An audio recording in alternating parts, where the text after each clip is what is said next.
This is News You Can Use. Recently, we hosted a meeting with Doug Duncan, Senior Vice President and Chief Economist for Fannie Mae, to discuss his latest housing forecast for 2022. Over the years, no economist has more accurately predicted what's coming next for our industry than Doug Duncan and his team. He shared a wealth of knowledge that we'll be sharing with you in bite-sized pieces over the coming weeks. Let's go back, March 2020. I'll never forget hearing the announcement that we were required to shut down our facility in response to the coronavirus. The only other time in my career that I can remember the kind of uncertainty we were all facing as an industry was after 9/11, when there was only one airplane in the sky. Reverend Billy Graham flying to Washington Cathedral to lead a confused nation in prayer. Following that example, many of you and I once again dropped to our knees to pray for our nation as we were facing truly unprecedented challenges. Well, despite the challenges we've all endured over the past 18 months, it seems that God has answered our prayers as we enjoyed a unique period of growth in the housing industry. I asked Doug Duncan what factors helped to lead to this amazing recovery in housing.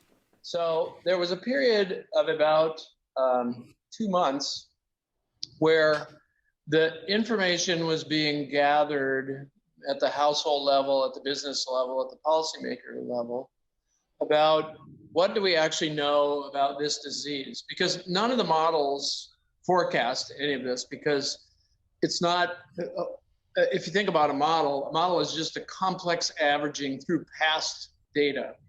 Well, there were no past data. I mean, the closest event was 100 years earlier, and there was very little data about that event to inform any of the models what to think. So we had to learn, first of all, about the disease. What do we know about its incidence, its duration, and its severity?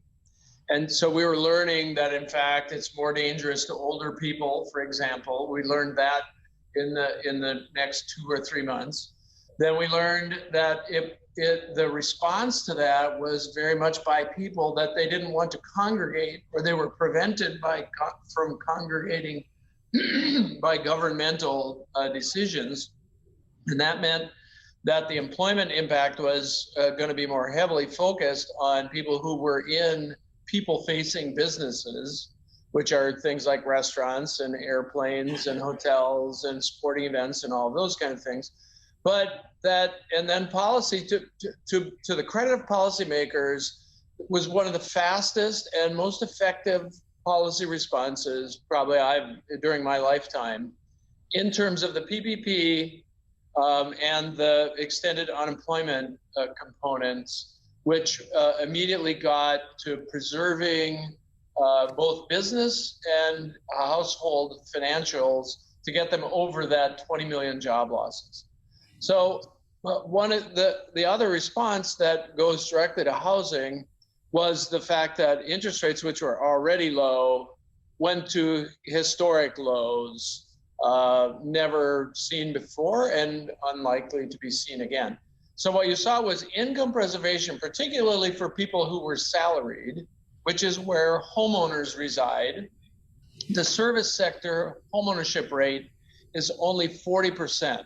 So those are people that are on hourly wages. They typically are not home buyers.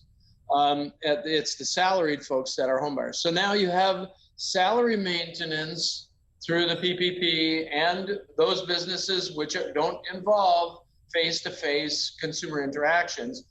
And you see historically low interest rates. This is a buying opportunity, particularly for the millennials who are more highly educated and in that salaried space.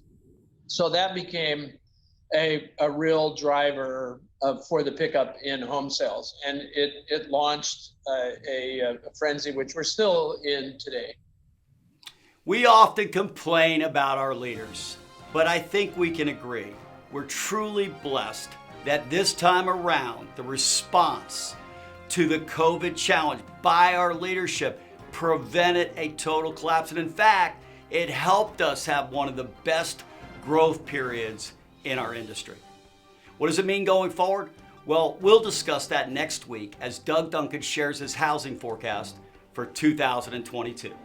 This has been News You Can Use.